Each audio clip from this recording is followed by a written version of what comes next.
Alrighty, so we're going to dive into a new process where after your workshop event, you can follow up with your leads in an automated fashion.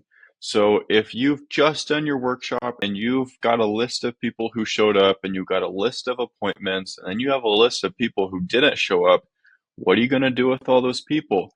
In this tutorial, this is going to give you a framework that you can build off of to follow up with leads who did not show, or maybe who did show up and booked an appointment, or maybe they showed up and they didn't book an appointment, um, or you want to create some other sort of custom sequence off of it. These are the tools. Now, you do want to make sure that you have the at least a premium plan for this. You don't want to be on the basic plan for this because it won't have the builder tools that we'll be accessing for this.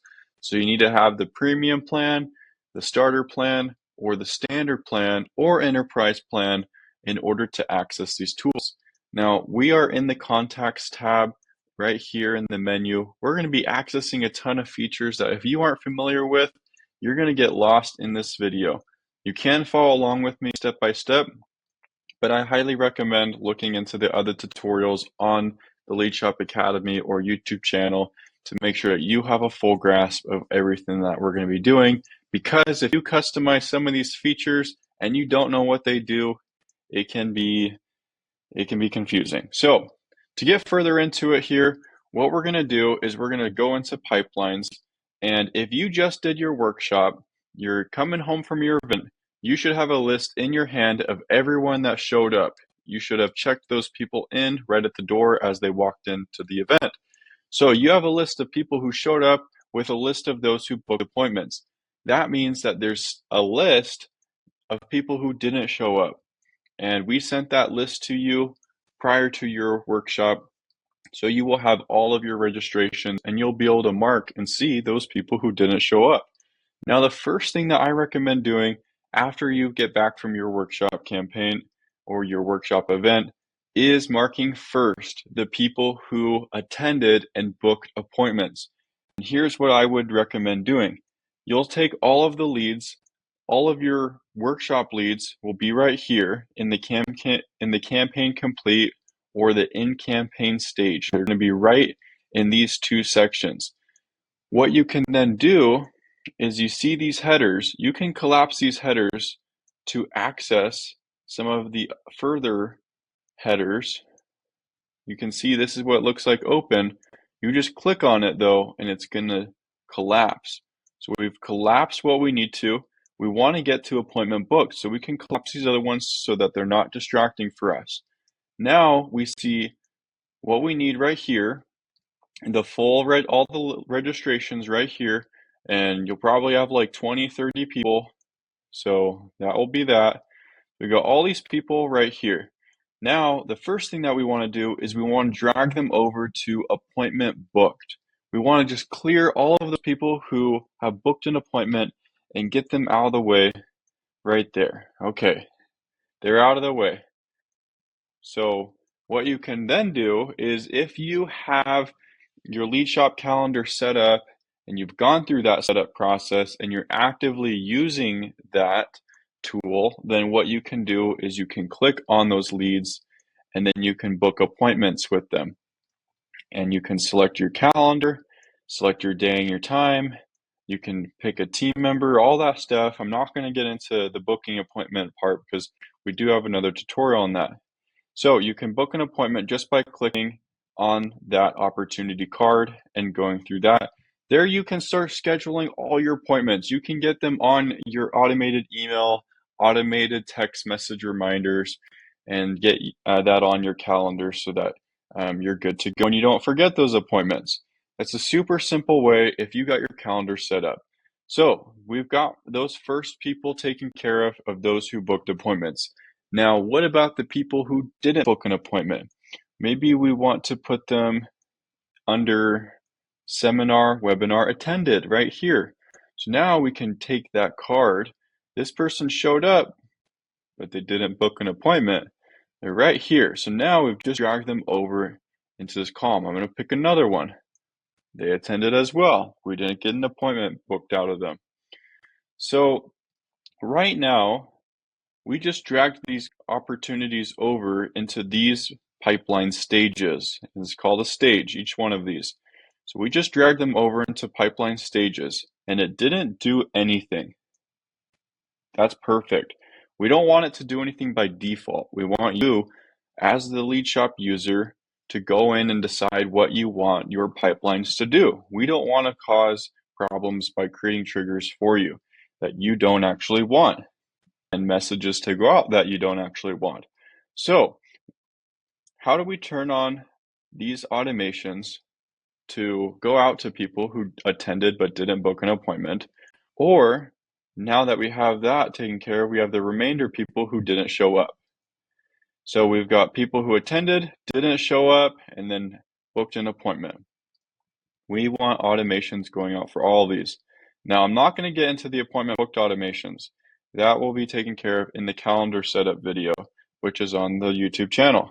But we'll get into this right here. So how do we turn these on? The first thing that we do is we go into automation, and we can scroll down to right here. Now, these are your campaign folders. And in these folders, we've created some different templates for you to use to be able to run long-term nurture campaigns and reactivation campaigns. And in this case, we're going to go through the estate planning. You just did an estate planning workshop.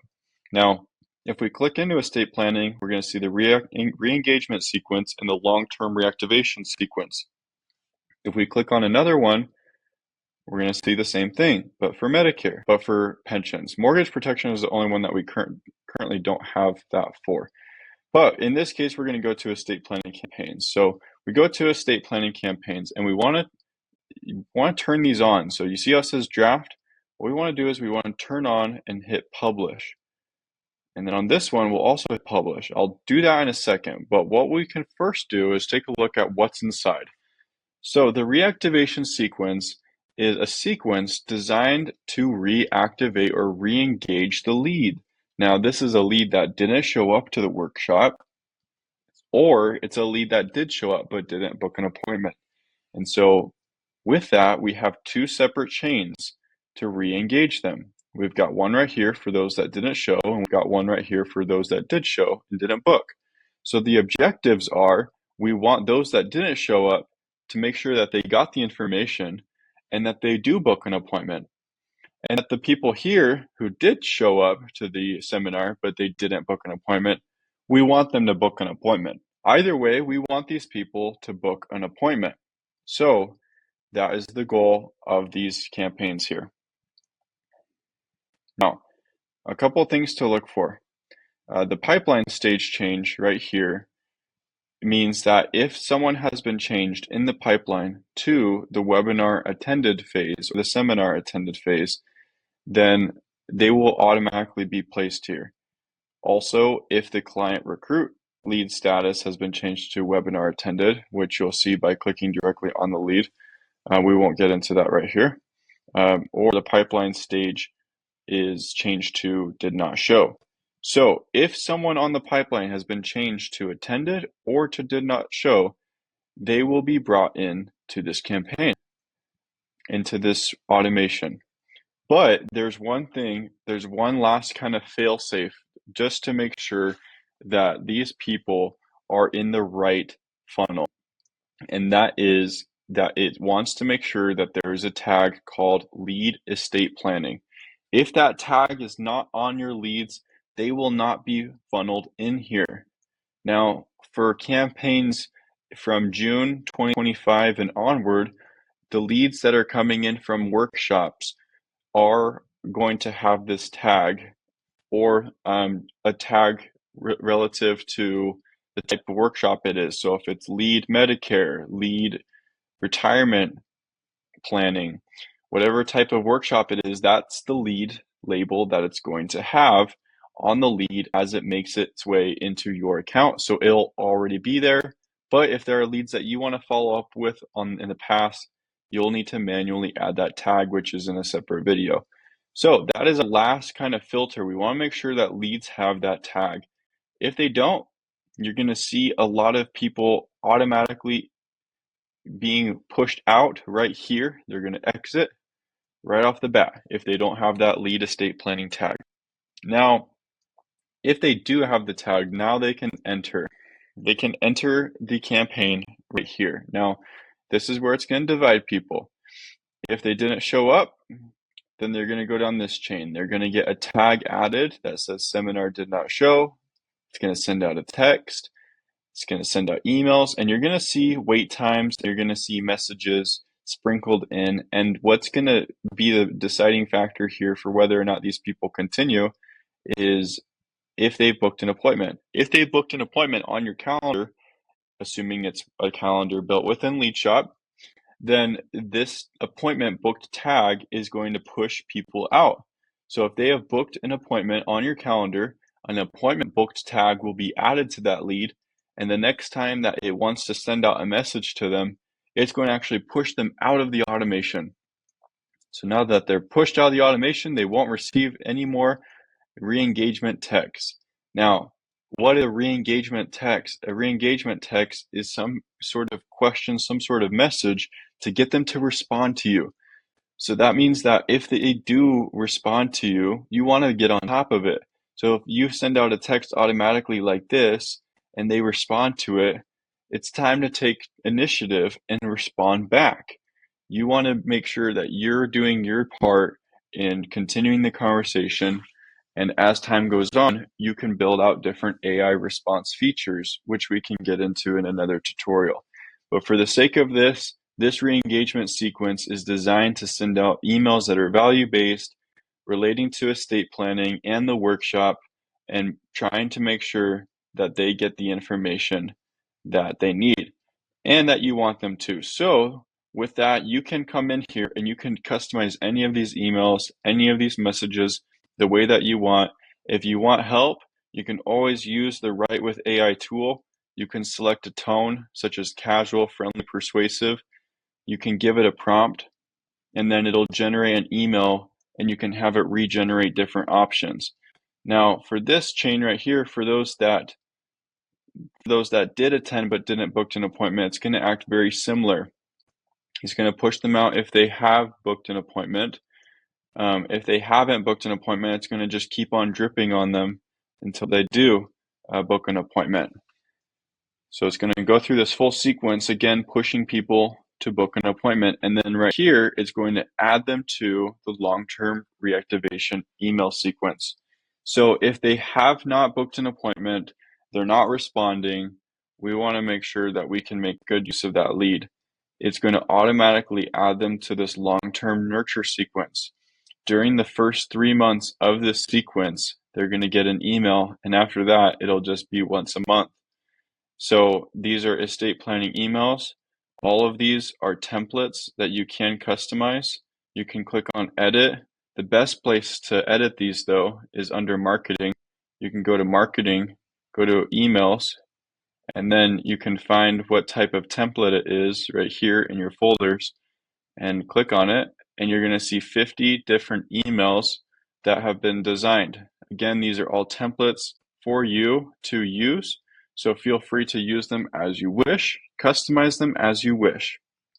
And we can get into further customization in another tutorial. But we want to get these leads going and moving along. So what we can do is click on estate planning campaigns. We want to click on publish. And we're going to activate these campaigns here. Now, one thing to note is that your account does need to have a phone number set up.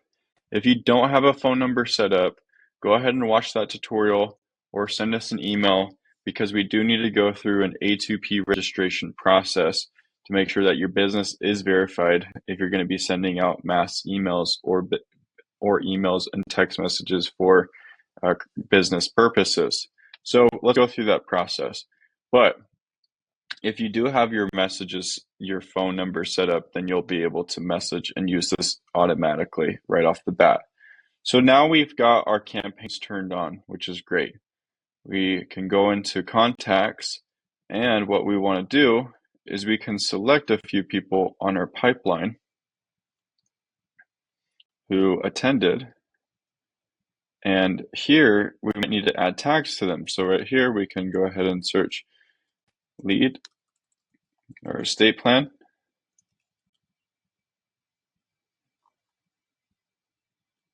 Right there.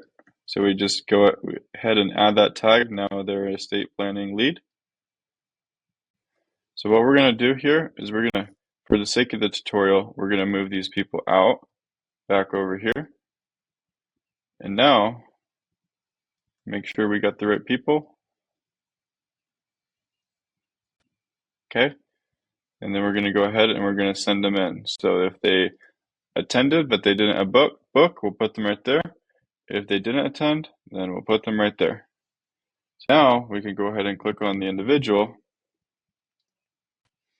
and then we'll be able to scroll down, and then we can see right here that the active campaign is re-engagement sequence. So we can go ahead and click in that, and then we can scroll down, and we'll see right here that a text message was sent out to Taylor Test, and then right here it's going to wait 5 minutes to send out to Akash for the webinar seminar attended. So you're going to see right here that they're in these processes, they're in these actions. It's going to wait for those actions to take place. And you will see your leads right here in the workflow. That's great. That's what we want to see. You could click on them and then they'll pop up and you'll know that they're going to be making their way. So as you drag a bunch of people over in the pipeline, you're going to see a bunch of people pooled up and waiting for those times to engage. And then it's just going to move them along after they finish this workflow. It's going to keep on moving them along by dropping them from this sequence and putting them into the long-term nurture sequence. After that, you just need to be ready to re-engage with them, respond to them, make sure all your calendars are set up properly and syncing well to your calendar, doing a two-way sync. Whatever you need to do there, make sure your phone number is set up and make sure your leads are labeled lead estate planning. That's all for this tutorial though. That's how you use the re-engagement sequence. If you have any questions, please reach out at info@leadshop.org and we are happy to help.